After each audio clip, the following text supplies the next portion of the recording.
Antibiotik adalah jenis obat yang digunakan untuk mengatasi dan mencegah infeksi bakteri. Obat ini bekerja dengan cara membunuh dan menghentikan bakteri berkembang biak.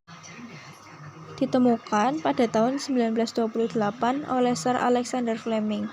Sejak ditemukannya antibiotik sebagai agen antimikroba, antibiotik dikenal telah menyelamatkan banyak nyawa, terutama pada penggunaannya selama Perang Dunia Kedua.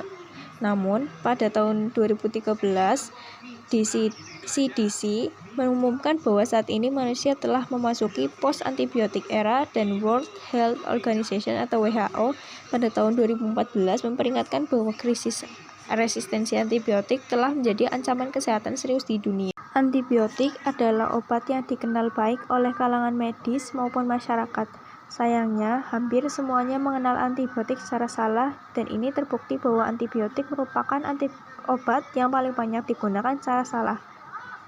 Masalah inappropriate use of antibiotic editorial merupakan masalah irrational prescribing yang paling besar di dunia dari dahulu sampai sekarang di rumah sakit maupun di komunitas.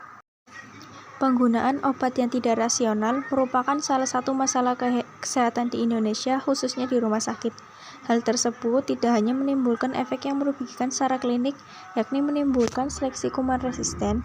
Penggunaan antibiotik yang tidak bijak juga menimbulkan masalah berupa infeksi nosokomial, khususnya oleh kuman yang resisten terhadap beberapa antibiotik sekaligus. Penyakit infeksi yang disebabkan oleh bakteri yang gagal berespon terhadap pengobatan mengakibatkan perpanjangan penyakit, meningkatnya risiko kematian, dan semakin lamanya masa rawat inap di rumah sakit. Ketika respon terhadap pengobatan menjadi lambat bahkan gagal, pasien menjadi infeksius untuk beberapa waktu yang lama. Terdapat beberapa faktor yang mendukung terjadinya resistensi, antara lain faktor yang berhubungan dengan pasien, misalnya anggapan wajib menggunakan antibiotik ketika sakit dan pilihan antibiotik berdasarkan harga. Peresepan dalam jumlah besar meningkatkan unnecessary healthcare expenditure dan seleksi resistensi terhadap obat-obatan baru. Penggunaan, promosi komersial dan penjualan besar-besaran oleh perusahaan farmasi serta didukung oleh pengaruh globalisasi.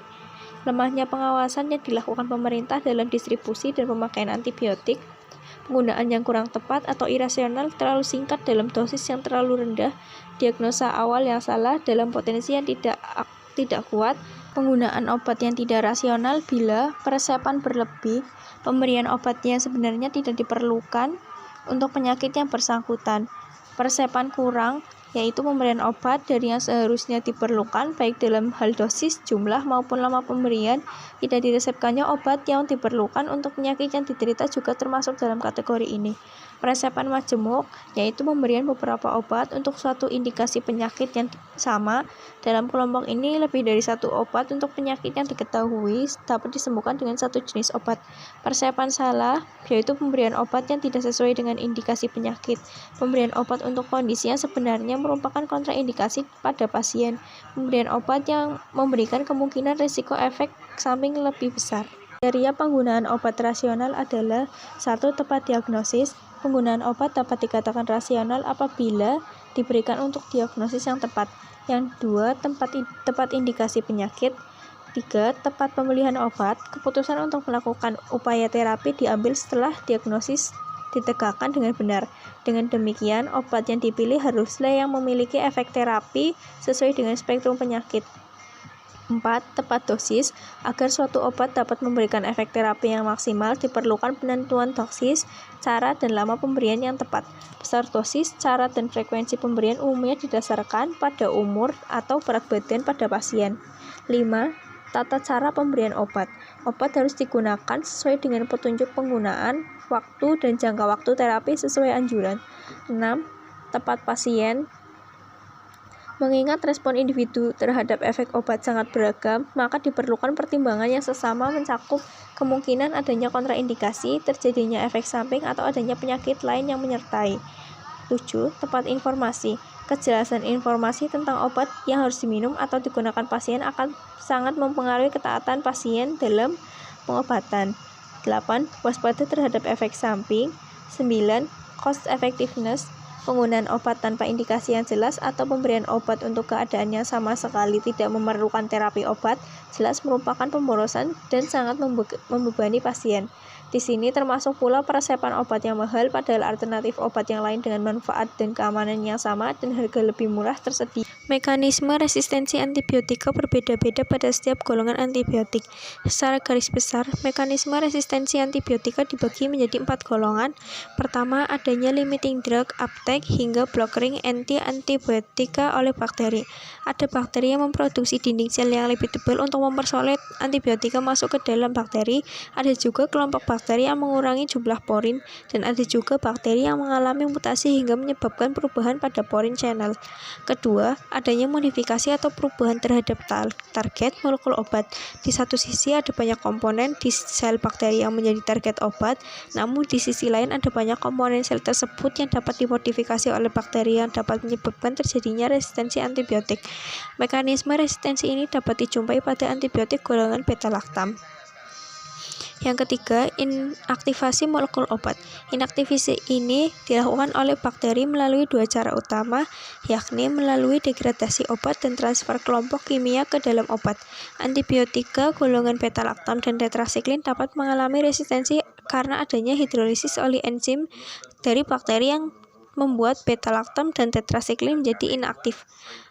Keempat, adanya drug efflux.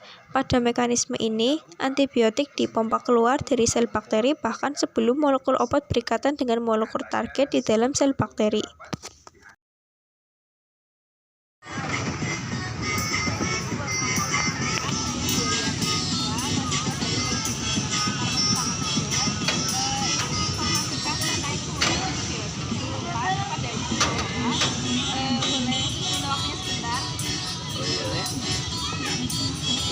Sama ibu udah tahu nggak antibiotik itu apa?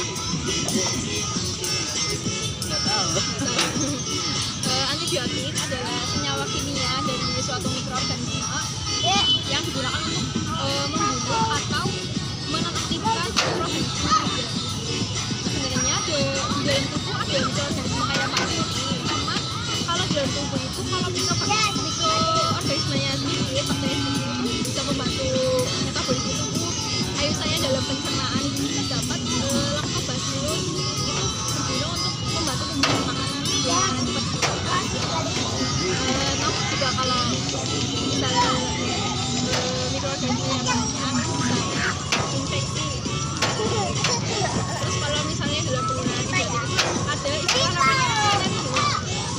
Jadi resisten itu keadaan ketika antibiotik itu berguna lagi buat membunuh. Jadi kalau misalnya kita minum antibiotik itu jadi nggak berguna. Menurut Menteri Kesehatan Indonesia, 60% masyarakat Indonesia itu kebanyakan dalam memakai antibiotik itu tidak tepat. Kayak misalnya dalam di apotek nih, masyarakat suka beli antibiotik di apotek. Itu termasuk dalam tindakan yang kurang tepat dalam memakai antibiotik. Gimana sih cara pakai antibiotik yang tepat? Yang pertama itu harus pakai surat. Jadi kita itu harus membeli, harus bawa dokter yang pertama. Terus yang kedua harus tepat jumlah. Jadi kalau misalnya dalam resep tertulis 9, nanti kita harus dapat 9 tablet itu. Terus juga harus sesuai aturan pakainya Bu. Misalkan 2 kali sehari. Nanti minumnya berarti kalau pagi jam 7, kalau sore juga jam 7. Kalau misalnya 3 kali sehari berarti setiap 8 jam sekali. Nanti juga harus habis. Iya. Kalau dia bisa dapat terjadi resisten. Jadi kalau resisten itu bakteri yang ada dalam tubuh itu cuma apa ya, kayak mati sebentar, nanti hidup lagi jadi tambah kuat, jadinya antibiotik harus ditambah. Terus kalau misalkan ibu coba dapat resep ada antibiotiknya, itu juga nggak boleh tembus dapat antibiotiknya sih, nggak boleh, karena bisa saja penyakit yang kembali diderita itu ternyata bukan bakteri. Kayak misalnya ada demam yang memang karena tubuh itu demam